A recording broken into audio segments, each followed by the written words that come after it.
বিবি নেবে। আরে হ্যাঁ না কোনো বলেন,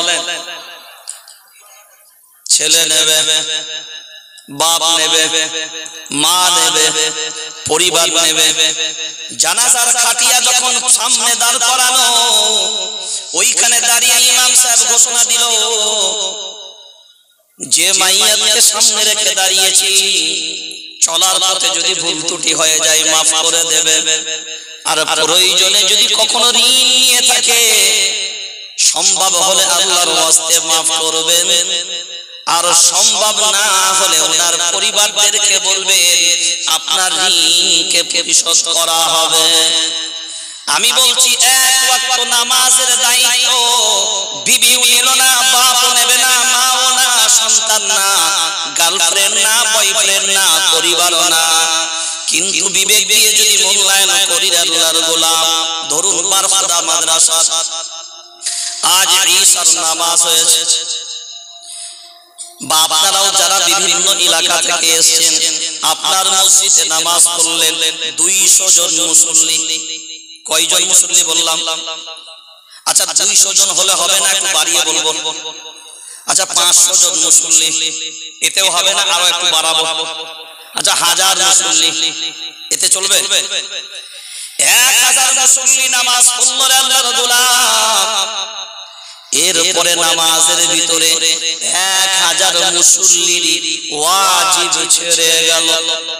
কার ভিতরে? নামাজের ভিতরে। কিন্তু ইমাম সাহেবের ওয়াজিব জোরে বলেন ছাড়ে নাই। এখন বলেন ইমাম সাহেব সাজদায়ে সাহু আদায় করবে না? সব 1000 মুক্তাদির ওয়াজিব ছেড়ে গেল। ওয়াজিব ছেড়ে গেলে নামাজের শর্ত হলো সাজদায়ে সাহু আদায় করা লাগবে। বলো ঠিক বলছি? এখন মুক্তাদি ইক্তিদা অবস্থায়, মুক্তাদি ইক্তিদা অবস্থায় সবার যদি ওয়াজিব ছেড়ে যায়, ইমামের যদি ওয়াজিব না ছাড়ে সাজদায়ে সাহু লাগবে। এখন বলেন 1000 মুক্তাদি কারোর ওয়াজিব ছাড়লো না, ইমামের শুধু ছেড়ে গেল, এবার সাজদায়ে সাহু যদি আদায় না করে কি হবে বলো? জোরসে বলো। তাহলে এখন বিবেক দিয়ে বলে এই 1000 মুক্তাদির জিম্মাদার কে? জোরসে বলো। আপনার আব্বা এক ওয়াক্ত নামাজের নাম নিল না, আপনার বিবিও এক ওয়াক্ত নামাজের দায়িত্ব নিল না, আপনার পরিবার এক ওয়াক্ত নামাজের দায়িত্ব নিল না। ওরে আল্লাহর গোলাম, বিবেক দিয়ে যদি মূল্যায়ন করি 24 এবং 26 দিনের মতো আপনার ইমাম আপনার মসজিদে ডিউটি করে প্রত্যেক দিন 5 ওয়াক্ত নামাজের দায়িত্ব, আপনার ইমাম আপনার নামাজের দায়িত্ব আপনার নিজের কাঁধে বহন করে নেয়। 26 দিনের নামাজের দায়িত্ব আপনার মসজিদে যদি 3 বছর থাকে, 6 বছর 5 বছর হয়, ওই 5 বছরের নামাজের দায়িত্ব ইমাম আপনার নিজের কাঁধে তুলে দিল। তারপরেও ইমামের মাইনে কত দাও বলো?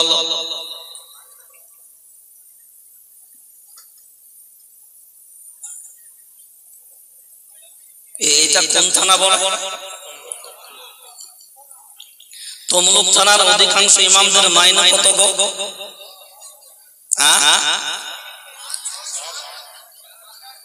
এই মুফতি সাহেবরা আছে, তার মাঝখানে আমি বলে যাচ্ছি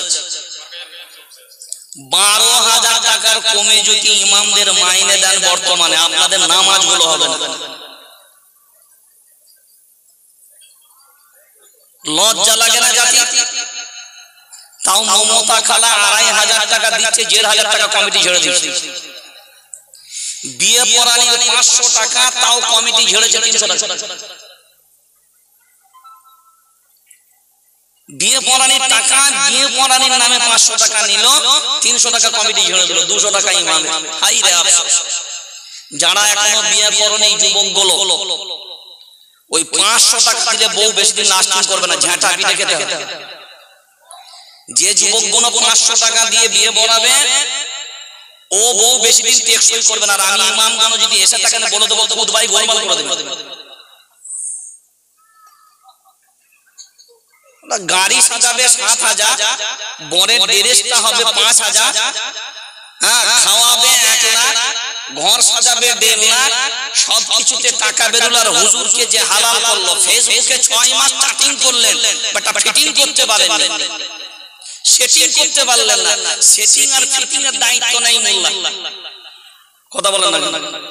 সেটিং আর ফিটিংটা কে করে? হুজুর করে।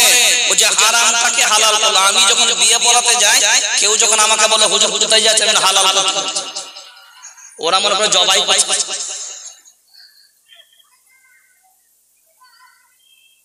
এই হুজুরের কথার মাধ্যমে হালাল হলো যে বিবি, যে গার্লফ্রেন্ডের জন্য মা ভুলে গেল, যে গার্লফ্রেন্ডের জন্য বাপ ভুলে গেল, রাতের ঘুম হারাম হয়ে গেল। অনেক মানুষ বলে না, হাইরা বলে ভালোবাসা, আমার মাথায় ঢোকে না এটা কিরকম ভালোবাসা। রাতের বেলায় ছেলে যদি ঘুমোয়, মা বলে ছেলে যেন ঘুমের ডিস্টার্ব না হয়, আরাম করে ঘুমোয়, জানলা দরজা বন্ধ করে দেয়, কাউকে তুলতে দেয় না। না, আমার ছেলে সারাদিন কাজ করে আরাম করে একটু ঘুমোচ্ছে, ঘুমোতে দাও, ডিস্টার্ব করো না। মা বললো ডিস্টার্ব করো না, আরামে ছেলে ঘুমুক। এখন গভীর রাতে ফোনে ডিস্টার্ব করে কে? জোরে বলে। তো এখন আমাকে বলেন, এর নাম ভালোবাসা না বাঁশ দেওয়া?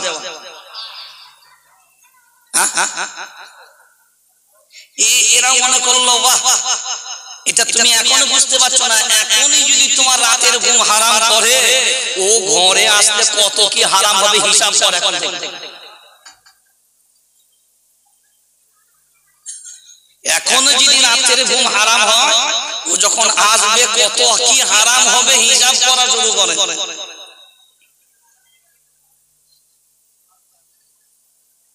যে ইমামগুলো মসজিদে 24 ঘন্টা, আমি কলকাতার রাজপথে দাঁড়িয়ে বলেছিলাম, এখনো পর্যন্ত দেখবেন তার ভিডিও ফুটেজ আছে, 24 ঘন্টা চ্যানেল রেকর্ড করেছে।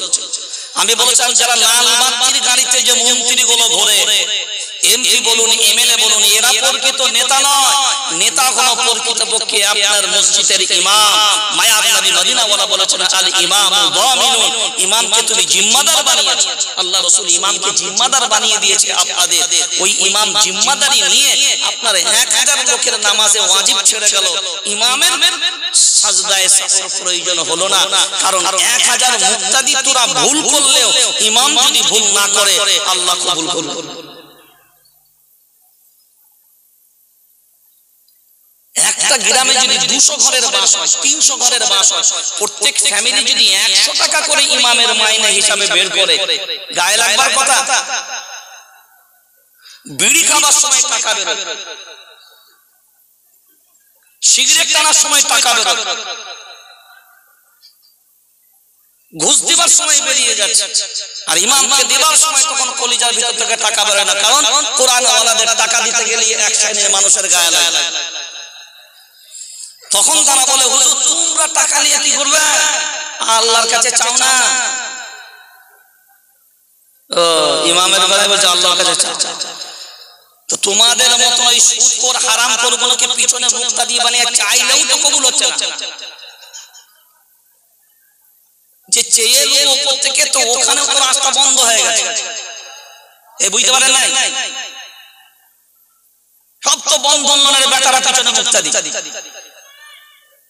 হয় বেটার বিয়েতে ফোন নিয়েছেন আর নিজে ফোন নিয়ে বসে আছে। কটা মানুষ সমাজে এমন মুক্তাদি খুঁজে পাবে?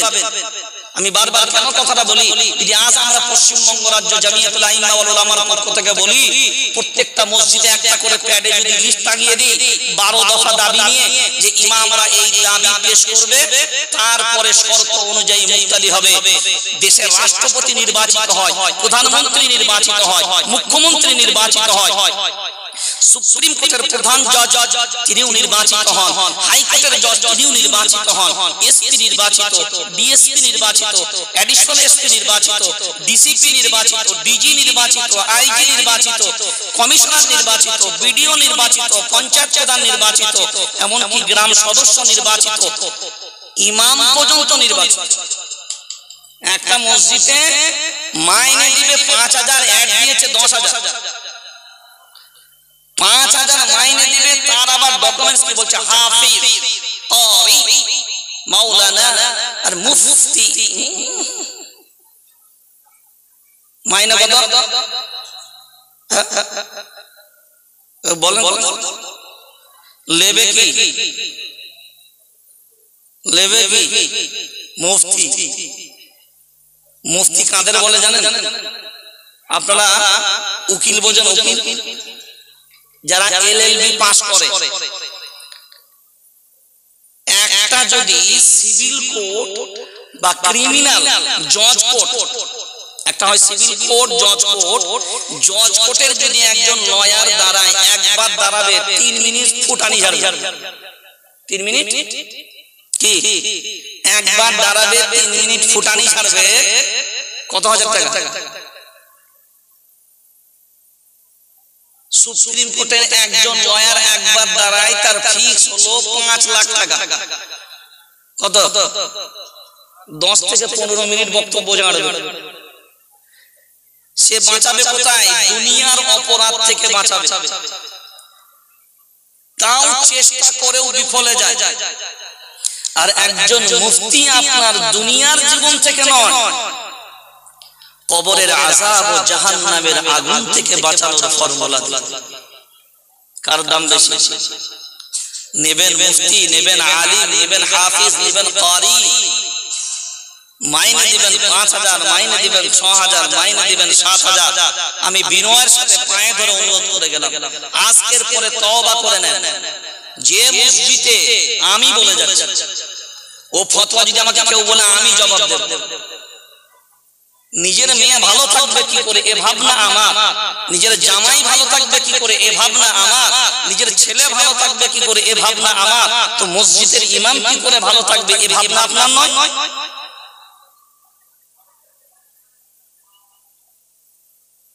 ঈদ হয় পার্বণ হয় ইমাম বাড়ি যায় না আপনার সাথে শেয়ার করে কথা বলে সে সবকিছুই তো আপনার সাথে শেয়ার করে রয়েছে তার সম্পর্কে যদি ফিকির আমরা না করি আর কি বলবো বলো তো ইমাম নির্বাচিত সেই ইমামের ইন্টারভিউ নেই কারা বিড়ি খোরা সুদ খোঁজা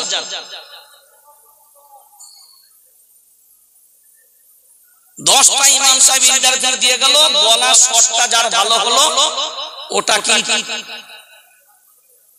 ঠিক তো সাকসেসফুল মানে তো ইমাম সাহেবের ইন্টারভিউতে ইমাম সাহেব বসেছে 10 জন কমিটির লোক বসেছে ইন্টারভিউ হবে তো বলছে ইন্টারভিউ কি হবে বলে হুজুর বসুন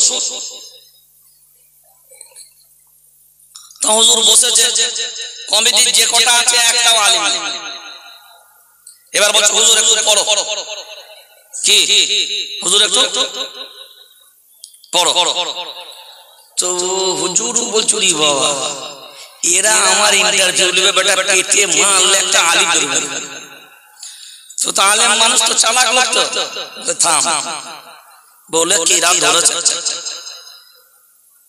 আউযুবিল্লাহ বিসমিল্লাহ শুরু করার পরে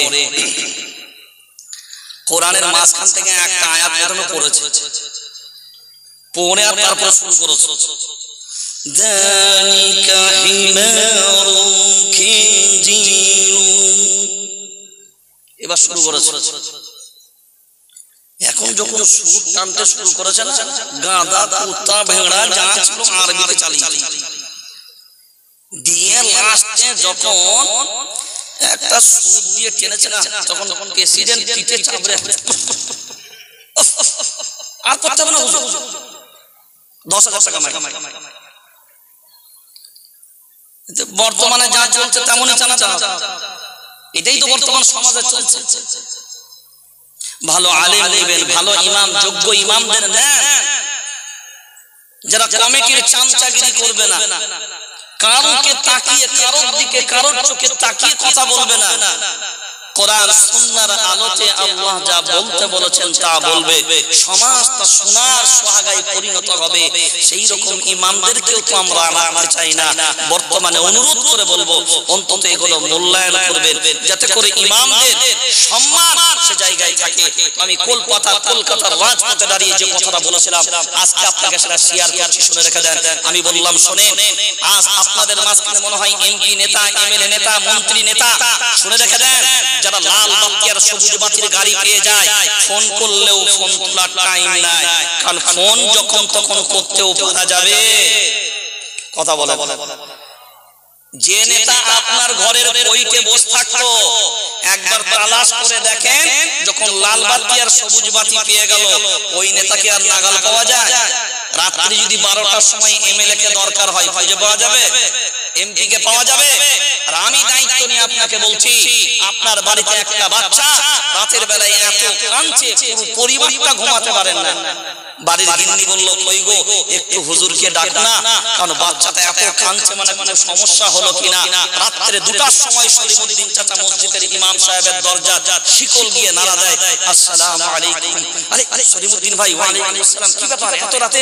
আর হুজুর বলেননি বাড়িতে বাচ্চা, থামো থামো থামো, এত কনকনে শীতের রাত্রে তো ব্ল্যাঙ্কেট ছেড়ে দিয়ে ইমাম জামাটা পরে সোজা আপনার বাড়িতে যায়, ওই বাচ্চাকে দুটো ফুঁক দেয়, ফুঁক দেওয়ার পর আল্লাহর কালামের বরকতে দেখা যায় যে বাচ্চা 10 মিনিট ঠান্ডা হয়ে গেল, গোটা পরিবারটা আরাম করে ঘুমাতে পারলো। এ জাতি এত বড় নেমখারাম, একটা ডাক্তার ডাকলে 500 টাকা হাদিয়া দেয় রাতের বেলায়, কিন্তু ইমামকে ডাকার আকারে 200 টাকাও দেয়। এ কথা বলেন, ভুল বলছি কথা কোনো? প্রমাণ নিয়ে না? তাহলে প্রকৃত নেতা আপনার কে? কে? এই উলামায়ে কেরাম। তো আল্লাহ যাদের সম্মান দেন, ওয়াল্লাযীনা উতুল ইলমা দারাজাত, ইলম ওয়ালাদের সম্মানিত আমি আল্লাহ করি। আর এ জাতি বলছে ইলম ওয়ালাদের বেইজ্জতি, কথা বলা, ইলম ওয়ালাদের বেইজ্জতি আমরা করি। আমরা জানি না আল্লাহর গোলাম, প্রত্যেকটা সন্তানের প্রতি আব্বা মায়ের 12টা অধিকার হক আছে। সন্তানের হক, সন্তানের প্রতি বাপ মায়ের কয়টা বললাম? জোরে বলেন। এখানে যারা পিতা হয়েছেন একজন দাঁড়িয়ে বলেন ওই 12টা হক কয়জন পিতা জানেন? যতগুলো সন্তান আছে এদের আব্বা মায়ের প্রতি 2টো হক সন্তানের জন্ম হবার আগে আছে। জন্ম হবার আগে আব্বা মায়ের প্রতি সন্তানের 2টো হক, 2টো দাবি। যতগুলো সন্তান আছেন একজন হাত তুলে বলে সন্তান জন্মের আগে পিতা মাতার কাছে সন্তানের 2 দফা দাবি কি কি?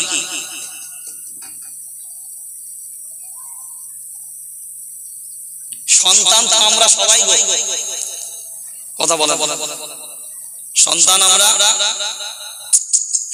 আমরা সবাই। শুনে দেখা যায় একটা জবাব আমি শুধু দিয়ে যাই,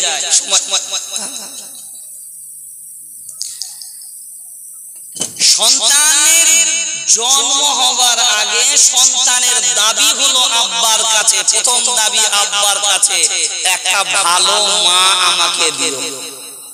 কি দিও? জোরসে বলো। সন্তানের জন্মের আগে আব্বার কাছে সন্তানের দাবি হলো, এই জোরে বলেন, ভালো মা একটা দিও। যে সন্তান আপনার আসবে ওই সন্তানের দাবি পূরণ করতে গেলে প্রথম আপনাকে একটা ভালো মা কি করতে হবে? ভালো মা বলতে কোনগুলো? যেগুলো গ্রুপ লোনে রেডি হয়ে আছে, যেগুলো বন্ধন লোন প্রতি সপ্তাহে নেয়, যেগুলো গ্রুপ লোন মাথার উপরে লোনের লোন। আমি চিন্তা করি আল্লাহ এরা যখন মরবে তো জানাজার খাটিয়ার সামনে কি বলে চাওয়া যাবে? কারণ ও তো একা চলে যাচ্ছে, আর গ্রুপ তো ওর সাথে যে গ্রুপ লোন করেছে তো ওর সাথে তো জয়েন হয়ে আছে অনেক কোটা। আল্লাহ আমাদেরকে হেফাজত করুক জাতি যদি এগুলোকে ভাবে। সেই জন্য দাবি প্রথম হলো সন্তানের ভালো মা দিতে হবে, আর মায়ের কাছে সন্তানের দাবি হলো একটা ভালো, জোরসে বলো না, একটা ভালো। এরা তো চালাক লোক মনে হচ্ছে। একটা ভালো মায়ের বেলায় ঠিক করে বলে দিল, বাপের বেলায় গায়ে রাখছে নাকি? মানে আব্বা দিতে হবে, তার মানে ছেলেকে জন্ম দেবার আগে বাপটাকে। এখানে আপনারা যারা আছেন কোন পিতা যদি